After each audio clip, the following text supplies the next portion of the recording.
So మీరేం చెప్తారు? ఇంకొకటి, నిన్న యుద్ధం గురించి కూడా ఏదున్నా భారత్ అయితే స్ట్రాంగ్ గానే ఉంది, స్టేబుల్ గా ఉంది, ఫాస్ట్ గ్రోయింగ్ ఎకనామిక్ గురించి కూడా మోదీ మాట్లాడారు కాబట్టి నిన్న.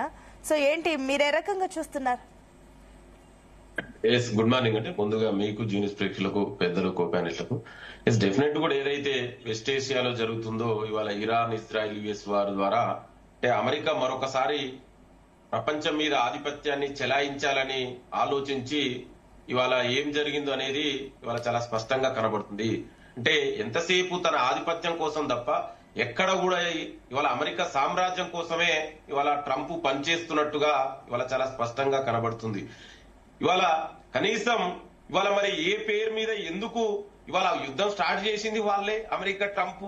మరి ఎందుకు ఇప్పుడు అతనే ట్రంప్ ఎందుకు భయపడుతున్నాడు అంటే ఇవాళ ప్రపంచ వ్యాప్తంగా కూడా ఇవాళ అమెరికా పైన ఒత్తిడి పెరుగుతుంది. ప్రత్యేకించి అమెరికన్ ప్రజలు కూడా ఇవాళ ట్రంప్ పైన ఇవాళ వ్యతిరేకత కనబరుస్తున్నారు, యుద్ధానికి వ్యతిరేకంగా. ఎందుకంటే ఇక్కడ పెద్దలకు కూడా తెలుసు, ఏ యుద్ధం కూడా ఎక్కడ కూడా విజయాన్ని సాధించదండి. యుద్ధం అంటే వార్ ఈజ్ అన్ వార్, ఇరువైపులా కూడా నష్టం జరుగుతుంది. ఇవాళ అమెరికాకు జరుగుతుంది, ఇరాన్ కు జరుగుతుంది, ఇజ్రాయెల్ జరుగుతుంది.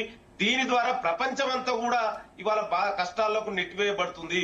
ఇవాళ అమెరికా ప్రజలు, ప్రత్యేకించి రిపబ్లికన్ ట్రంప్ సొంత పార్టీ ప్రజలు కూడా ఈ వార్ కు వ్యతిరేకంగా ఉన్నారు.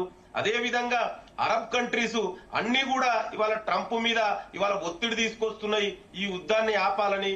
అదే విధంగా నేటో కూడా అమెరికా అధ్యక్షుడు చేసినటువంటి విజ్ఞప్తికి ఇవాళ వాళ్ళు సపోర్ట్ చేయట్లేరు. ఇవాళ ఇవన్నీ పరిణామాల దృష్ట్యా ఇవాళ అమెరికా వెనకకు తగ్గినట్టు కనబడుతుంది ఇవాళ.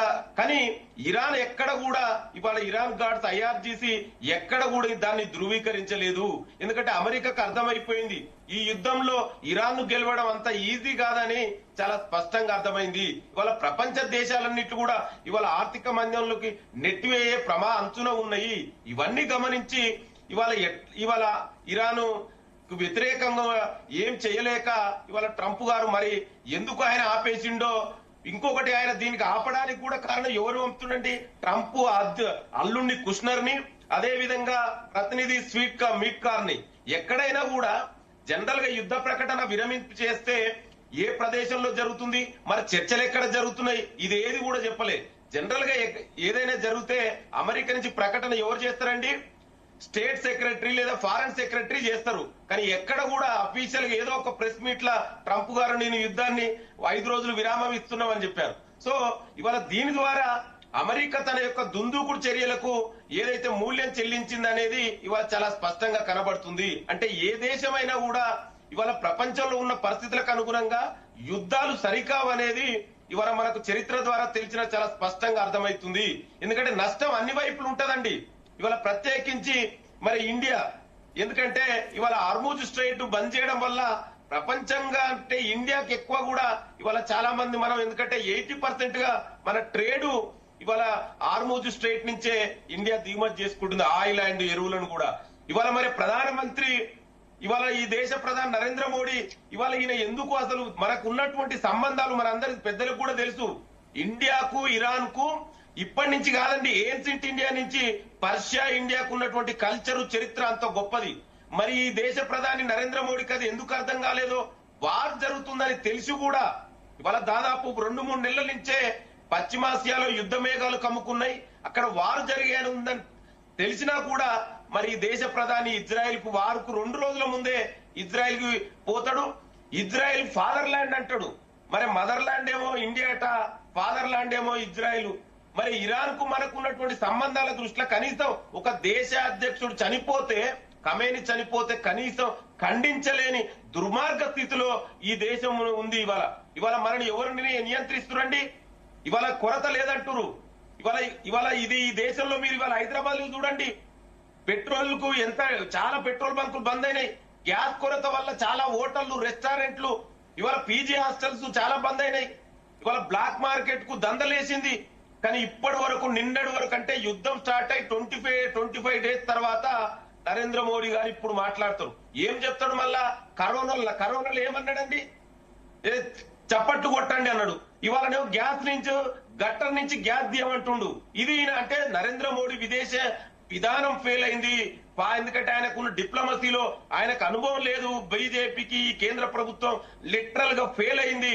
ఇవాళ మన దేశానికి వచ్చినటువంటి మిత్ర దేశమైన ఇరాన్ నౌక వచ్చి మళ్ళా తిరుగు ప్రయాణంలో పోతుంటే దాడి చేస్తే కనీసం కూడా ఖండించలేని సిచ్యువేషన్ లో ఉన్నాం.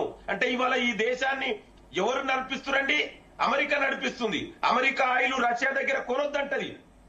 లేదు మళ్ళీ 30 days నీకు పర్మిషన్ ఇస్తామంటది. అంటే ఎస్ బాస్ 30 days కొనాలంటే ఓకే కొంటాం సార్. లేదు 30 days తర్వాత మీ 30 days తర్వాత మీరు బంద్ చేయాలి రష్యా దగ్గర అంటే ఓకే సార్. అంటే ఏం జరుగుతుందండి?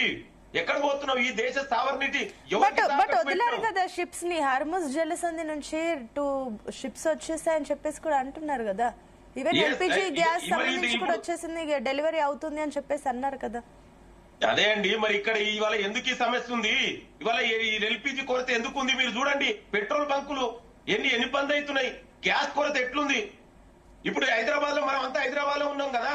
నిన్న నేను పెట్రోల్ బంక్ పోతే అక్కడ బంక్ క్లోజ్ అయింది. స్వయంగా గచ్చిబౌల్ అది దేన్ని నడిపించే దగ్గరే అక్కడ పెద్ద పెట్రోల్ బంక్, అది పోలీస్ వెల్ఫేర్ అసోసియేషన్ నడిపిస్తుంది, అదే క్లోజ్ అయింది నిన్న. ఎక్కడ కూడా ఇవాళ ప్రజలందరూ కూడా భయాందోళనకు గురవుతున్నారు. ఇవాళ దీన్ని ఎవరు గ్యారంటీ ఇవ్వాలండి? మరి ఎందుకు దీనికి ముందస్తు ప్రణాళిక చేసుకోలేదు ఈ దేశ ప్రధాని? ఇవాళ మీరు చూడండి, చైనా లాంటి కంట్రీలు ఇవాళ ఇది జరిగితే దానికి ముందస్తు ప్రణాళికతోటి ముందుకెళ్లిరు. మరి ఈ నరేంద్ర మోడీ ఎందుకు పోలేదు? ఎట్లాగూ యుద్ధం వస్తే మన దేశ పరిస్థితి ఏంది? మనం 80% ఇవాళ ఒక హార్మోజ్ స్ట్రైట్ నుంచే మనకు ఇంపోర్ట్ అవుతుంటది, గల్ఫ్ కంట్రీస్ నుంచే. మరి పర్షియన్ గల్ఫ్ ను బంద్ చేస్తే మన పరిస్థితి ఏందనేది ఎందుకు ఆలోచించలేదు నరేంద్ర మోడీ? ఆయన ఆలోచిస్తే ఏమంటాడు? గట్టర్ నుంచి గ్యాస్ తీసిండట. మరి దేశ ప్రజలందరూ అదే చేసుకో అంటుండు. అందుకే నేను ఏమంటున్నా అంటే నరేంద్ర మోడీ విదేశాంగ విధానం ఫెయిల్ అయింది. ఇవాళ మీరు చూడండి, రూపాయి విలువ డాలర్ తోటి 94 రూపీస్ పడిపోయింది. ఎక్కడ పోతుంది ఈ దేశం? ఎవరు నిర్ణయిస్తున్నారు ఈ దేశ పరిస్థితులని? ఎవరు నిర్ణయిస్తున్నారు ఈ దేశ యొక్క నిర్ణయాలని? సావర్నిటీ ఎక్కడ పోయింది ఈ దేశాన్ని? ట్రంప్ నిర్ణయిస్తారా అండి? మనం ఏం చేసుకోవాలో, మనం ఏ నిర్ణయం తీసుకోవాలనేది ట్రంప్ నిర్ణయిస్తే మరి దేశ ప్రధాని ఎందుకండి? అందుకే ఏమంటే ఇవాళ నరేంద్ర మోడీ విదేశ విధానం ఫ్లాప్ అయింది. ఆయనకు ముందస్తు ప్రణాళిక లేదు. దీని ద్వారా ప్రజలు ఇబ్బంది పడుతున్నారు. ఇక అమెరికా గురించి తెలిసిందే. ఇవాళ ట్రంప్ ఆయన ఏం మాట్లాడుతాడో తెలియదు, ఎందుకు యుద్ధం స్టార్ట్ చేసిండో తెలియదు, ఎందుకు నేను ఇవాళ ఆపుతున్నానని చెప్తుండో దానికి కారణం ఏందో చెప్పట్లేడు. మరి దాన్ని చెప్తే ఇరాన్ ఒప్పుకోవాలి కదా. ఏ ప్లేస్ లో ఏ చర్చలు జరుగుతున్నాయి, ఎవరు మధ్యవర్తం వర్తిస్తున్నారు? ఐఆర్జీసీ చాలా స్పష్టంగా చెప్పింది, ఇంతవరకు మేము ఎక్కడ కూడా చర్చలు జరపలేదని డైరెక్ట్ గా అమెరికాతోటి. అంటే అమెరికా ట్రంప్ తనకున్నటువంటి ఒక సామ్రాజ్యవాద కాంక్షతోంటే ఇవాళ ప్రపంచం పైన ఆధిపత్యం చెలాయించడంలో భాగంగానే ఇవన్నీ చేస్తుండు. కానీ ఇవాళ ప్రపంచం అంతా కూడా అర్థం చేసుకుంటుంది. అమెరికా ప్రజలే వ్యతిరేకంగా ఉండండి. నేను ఒక ఉదాహరణ చెప్తా. యుద్ధం ఎవరికి కావాలో ఎవరికి వద్దు ఇవాళ చాలా మంది మాట్లాడతారు. ఒక సైనికుడు ఫ్యామిలీని అడగండి, యుద్ధం ఎందుకు కావాలో వద్దో ఒక సైనికులు ఫ్యామిలీ చెప్తారు. యుద్ధం యొక్క పరిణామాలు ఎంత తీవ్రంగా ఉంటాయో వాళ్లకు మాత్రమే తెలుస్తుంది. ఇవాళ మనం ఇక్కడ కూర్చొని యుద్ధం చెయ్యాలని కొంతమంది ఏదో అమెరికా గెలుస్తుంది లేదా మనం అమెరికాకు సపోర్ట్ చేస్తున్నాం అంటే ఇవాళ ఏం జరిగిందండి ఈ దేశ పరిస్థితి? ఇప్పటి వరకు ప్రధాని 25,000 రోజుల వరకు ఎందుకు మాట్లాడలేకపోయాడు? ఎందుకు భరోసా ఇవ్వలేకపోయాడు? ఎందుకు ముందస్తు ప్రణాళిక చేయలేకపోయాడు? మరి ఈ దేశ ప్రధాని ఇజ్రాయెల్ కు యుద్ధ వాతావరణం టైంలో ఇజ్రాయెల్కు ఎందుకు పోయిండండి? ఏ దేశం ఇప్పటి వరకు మన దేశ ప్రధానులు ఎవరు కూడా స్వయంగా ఆనాడు బీజేపీ నుంచి ఉన్న వాజ్పేయి కూడా ఎప్పుడు కూడా ఇట్లాంటి ఇజ్రాయెల్ కు సపోర్ట్ చేయలేదండి. ఎప్పుడు కూడా డిప్లొమసీ అనేది బ్యాలెన్స్ గా మెయింటైన్ చేయాలి. ఇవాళ దీని ద్వారా కానీ నరేంద్ర మోడీకి ఆ బ్యాలెన్స్ డిప్లొమసీ అనేది తెలియదు. ఏదో చేస్తున్నామని పోయిండు, ఇవాళ బొక్కబోర్లో పడిపోయిండు. కనీసం ఒక దేశాధ్యక్షుడు చనిపోతే ఖండించడాండి? ఎవరు డిసైడ్ ఇస్తారు ఈ దేశ సార్వభౌమత్వాన్ని? ఇవన్నీ పరిస్థితుల్లో కూడా డెఫినెట్ కూడా యుద్ధం అనేది ఆగాలే. ఇది ప్రపంచానికి మంచిది కాదు. ఎవరు యుద్ధం చేసినా కూడా, ఎక్కడ యుద్ధం జరిగినా కూడా ఇవాళ మోడర్న్ డేస్ లో యుద్ధాల వల్ల ఎంత నష్టపు, మళ్ళా ఆర్థికంగా కోలుకోవడం ఎంత కష్టమండి. ఇవాళ ఒక అమెరికా, ఇరాన్ కు, ఇజ్రాయెలే కాదండి, ప్రపంచం మొత్తం సఫర్ అవుతుంది. దీని గురించి ఎందుకు మరి? అందుకే యుద్ధం అనేది డెఫినెట్ కూడా ఆగాలి. మనం అందరం కూడా యుద్ధం జరగొద్దని కోరుకోవాలి. ఎందుకంటే యుద్ధం అనేది మానవాళికి మంచిది కాదు. ఏదైనా కూడా చర్చలు చేసుకోవాలి. చర్చల ద్వారా పరిష్కరించండి. ఆనాడు కాంగ్రెస్ పార్టీలో నెహ్రూ గారు ఒక్క విషయం అండి, నెహ్రూ గారు ఉన్నప్పుడు యుఎస్ఎస్ఆర్ కు యుఎస్ఏ కు వ్యతిరేకంగా ఒక ఆల్టర్నేటివ్ ఫోర్స్ ను క్రియేట్ చేసిండు, నాన్ అలైన్మెంట్ అని. అది అంత గొప్ప చరిత్ర ఉంది ఈ దేశానికి. మరి ఇవాళ నరేంద్ర మోడీ కూడా ఒక ఆల్టర్నేటివ్ గా ఇజ్రాయెల్ కు, యుఎస్ఏ, ఇరాన్ కు ఒక ఆల్టర్నేటివ్ ఫోర్స్ గా ఎందుకు తయారు చేయలేకపోతుండు? ఒక ప్రపంచానికి ఒక మెసేజ్ ఎందుకు ఇవ్వలేకపోతుండు?